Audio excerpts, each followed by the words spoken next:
my brother goes to Gulu, Africa every year, and he had been trying to get me to go year after year. And I'm like, no, I'm not going to Gulu. I'm not going to Gulu. I have no desire to go to Gulu, Africa. And then one morning I woke up and I told my wife, I go, I think I'm going to Gulu, Africa. I think I agreed to it last night. I don't know how it happened. I don't know if he drugged me. I don't know. I don't know what happened. So I called my dad because he swore he'd never go to Gulu, Africa, but he went the year before. And I said, what happened? He goes, I don't know if your brother drugged me. He said, I woke up one morning and I was going. He said, here's the thing you have to know about your brother. Your brother doesn't want you to back out, so he will not give you all the information until it's too late to back out. I said, not my brother, right? And so my brother, he told me in the beginning, he goes, a little bit of a trip over there. And to me, a little bit of trip is, I don't think it's like an hour. We're flying to Africa. So in my mind, I've flown a lot of places. I'm like, it'll be about 15, 16 hours. 2 weeks before we're going, Jason comes up and he goes, hey, by the way, you got to get a few shots. Okay. I don't like shots.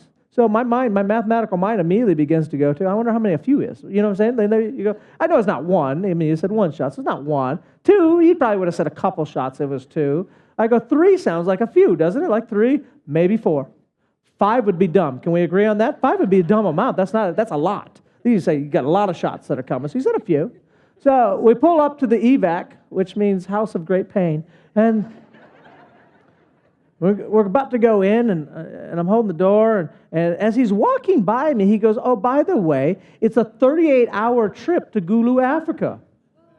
38 hours.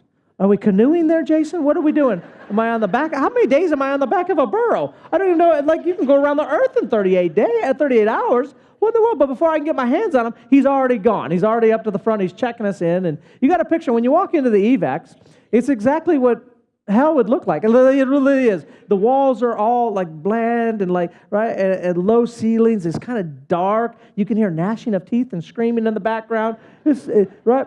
But on the wall across the way was a big picture of the world. And so I walked on over there, and then I noticed that here was a list of these plagues and diseases I thought we got rid of like thousands of years ago. I didn't even know they still existed. And they all had colors on them, and then the colors were on the map where they were at. And then I began to notice that all of these were right on Gulu, Africa, except for the Japanese flu. That's the only one they didn't have. Like working on it. And so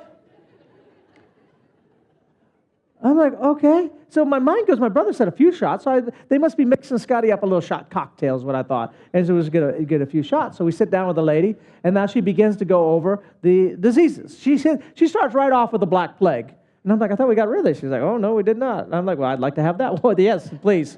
Yeah, I don't want no Black Plague. Right? And then she gets to about the third one, and then I'm just curious. I go, so now, do you mix all these together, like make Scotty like a little shot cocktail? And she goes, no, each one of these will be an individual shot. I said, well, that changes things.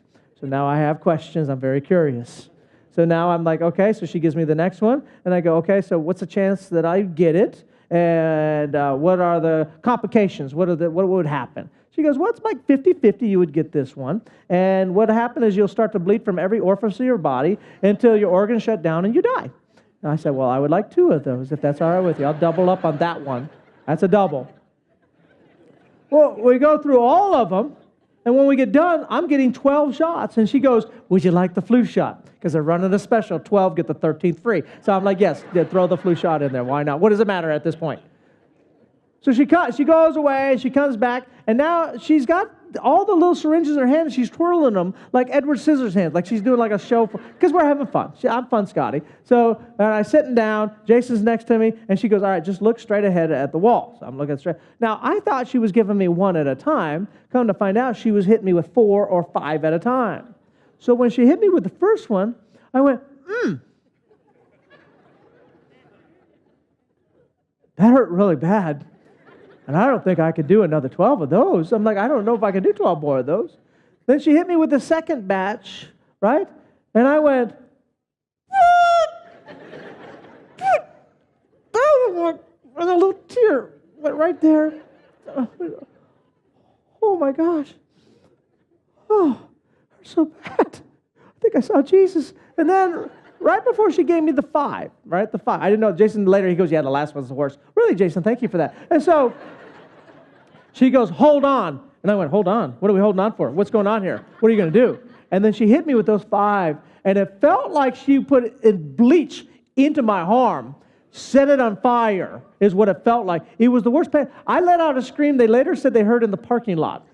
And in that scream, there was so bad. I mixed a lot of stuff into that little scream there, right? I know I prayed. I cried out to God. I know I cussed. That's a fact. There was a curse word or two in there. But I talked in tongues. I think I even spoke Chinese. There was like, it was just like, and I just looked at her and I said, I'll never get another shot again. I said, I'm not going to Africa, Jason, because I'm not getting another shot. And then she goes, no, that was the last one. You're all done. I said, good thing, because this body will never get another shot again. I'm done. All right? And so then they all leave, and so I'm getting my shirt on. But then my mind, the way my mind works, is my mind begins to go, you know what's pulsating through my blood right now? Is the vaccine for every disease known to man, except for the Japanese flu. I'm invincible. I did. I began to feel like so I'm walking out with Jason. I saw gum on the ground. I said, I could pick that up and eat it right now. Never touch this body. Never touch this body. This body is invincible. I said, I'll never wash these hands after going to the bathroom because the body is fine. You know, had I not got vaccinated and I found out all about those diseases, you know, if I went over to Gulu, Africa, I wouldn't have touched nobody. I would have stayed away. I would have been just real, right? But because I got vaccinated, there was a confidence and a boldness about me about going to Gulu. I'm over there. I'm shaking hands. I'm hungry. I'm like, bring me a monkey. I'll lick a monkey right now. I'll lick it all day long. There ain't nothing in this country that can affect this body. And same thing for you and I. When we realize we've been vaccinated by the blood of Jesus Christ, there ain't nothing, devil, you can bring into my life. There ain't no hurt. There ain't no pain. There's no lack. There's no dissension. There's nothing in this world that can affect me because my life has been bought to and paid for by the blood of Jesus Christ. Cancer, you ain't got no hold on this body. Depression, you can't do nothing to my life. Come on, somebody out there. It doesn't matter what's been broken will be brought back together. You ain't got nothing. Somebody say, I've been vaccinated.